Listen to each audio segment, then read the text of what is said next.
Hi, I'm Sarah from The Upcoming.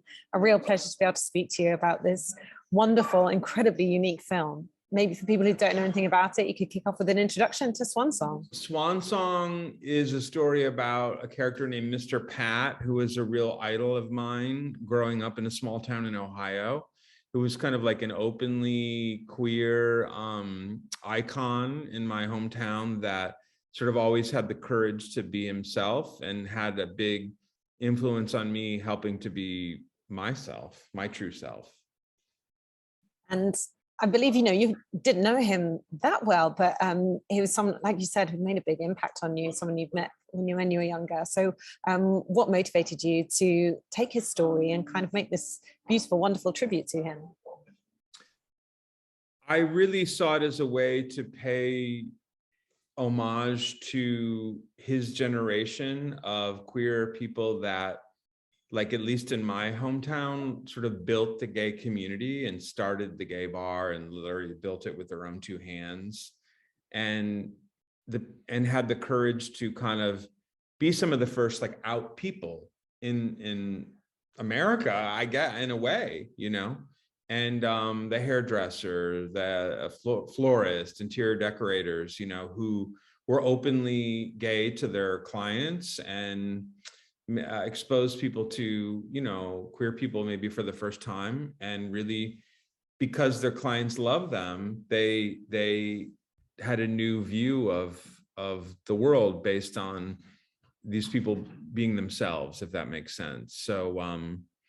So yeah, I really wanted to kind of pay respect to me, that my elders that really paved the way, that paved the yellow brick road.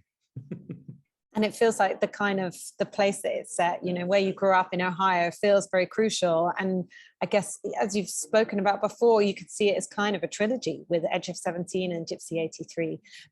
So what was it like kind of returning to that setting, and also seeing how much the place has changed in terms of acceptance of, of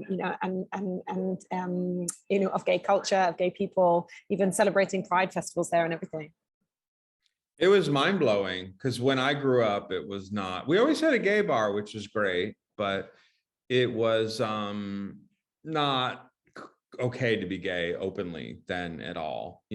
When I made my first film there, we literally lied about what the film was about and pretended that it was like not a queer story, because we felt like we would have trouble making it, which turned out to kind of be the case. It was difficult. That was in like the late 90s. But 20 years later, when we went back to make Swan Song, they were literally in the middle of the 3rd annual Gay Pride Festival in my hometown, which actually kind of blew my mind. Like, to be on a street where I was bullied as a kid, and now there's like gay pride flags flying, and everybody's, celebrating being gay. Like, it's amazing. But in the, Mr. Pat says in the movie, I wouldn't even know how to be gay anymore. Like, that's in a way, like, the world has changed so much that I can't even keep up with it. I'm so used to being different and feeling like I have to not hide, but just that I'm like different and other, and now it's just like the common thing. And that's almost like an adjustment for me and Pat. I put some of my thoughts about that into Pat. In that sense, can it sometimes feel bittersweet, I suppose, because of course, amazing that, world has moved on and there's more acceptance in society, but that community that was built, like you said, that paved the way and perhaps could feel inclusive within that bubble, perhaps it's dying out, and some of that culture is dying out, at least in the form that it used to exist. It really is dying out, which, like you just said, it is bittersweet, because it's great we can be who ourselves on the street instead of having to just be in a dark bar, but on the other hand, the family that got so close together because we were different and had to protect each other is dissolved, and everyone's moved away, or gone away. And those stories, like, I learned so much about the older queens that came before me and lesbians, like from people at the bar, you know, like older people that would tell stories. And that's the thing that I'm afraid maybe is missing now, is just like that diverse community coming together to kind of like share different perspectives, and the elders kind of passing stories on to the younger generation.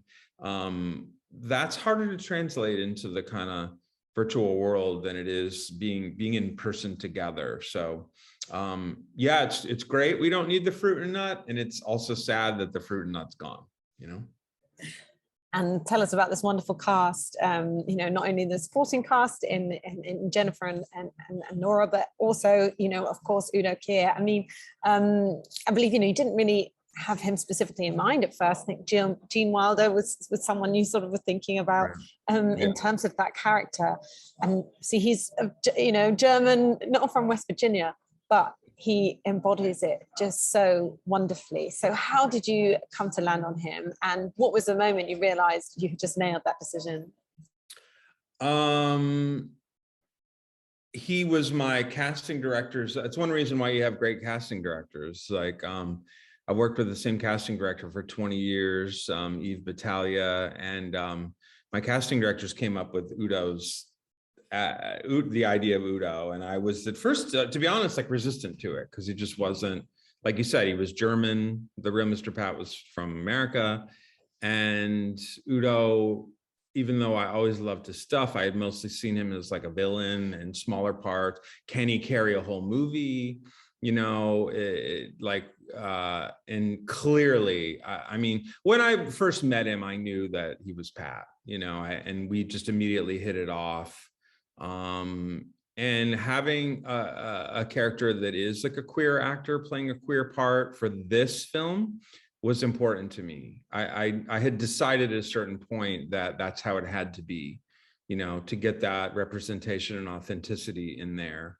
And Udo has lived through AIDS crisis and lost a lot of friends and been dancing in the clubs, and, you know, he's still beautiful, but man, when he was young, he was really beautiful, you know, young and beautiful. And then he told me stories of, you know, going into bars and like nobody looks at you, you know, that kind of thing, like nobody remembers you when you're older. And so yeah, I there's just stuff we Pat, the real Udo is not exactly Pat, but there's lots of Udo in Pat, and we're constantly saying, don't act, you know, like just kind of be real in the moment. And that's Udo's brilliance, is that he is literally the most natural actor I've ever worked with. He's just in the moment, and, you know, he barely needs to be moving or doing anything, and you could see so much going on, you know, behind his eyes. And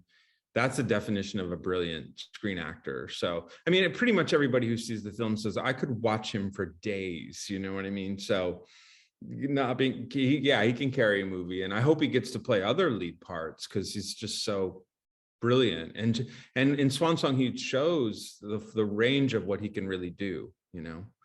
He can make you laugh and cry, and yeah, I'd love to work with him again, and I hope he continues to have this won't be his swan song. He's continuing to do other great stuff.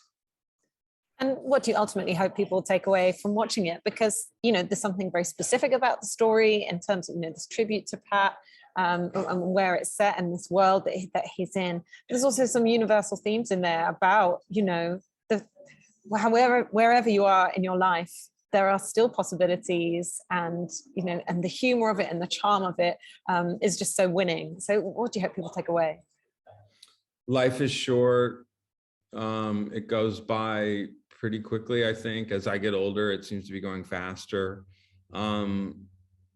Live every day that you're alive, because you're not going to be here forever, you know, and try to you know, yeah, continue to, you can still be old and fabulous, you know, like you know, there's always hope, there's always but some people lose that. We lose who we are. And I think ultimately, beyond, yeah, the specificity of the queer storyline, it's about somebody who just lost touch with who they are and what they loved.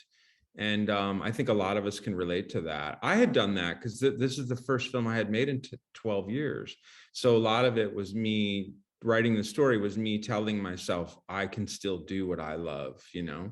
And so that's kind of the universal, the thing I would want people to take away from it is like, you know, as long as you're here, like every day is precious, and like live every day to the fullest, because it's gonna be over soon. I think And when you die, just make sure you look really fabulous, you know, the moment you die. I'm almost out of time, but just finally, you know, you were saying about how the world has sort of changed since you were first making films around these topics. How do you see that the representation of, you know, in terms of queer cinema has changed in that time? Amazing. Yeah. So much more. I mean, so many, finally, you know, so many trans stories and people of color and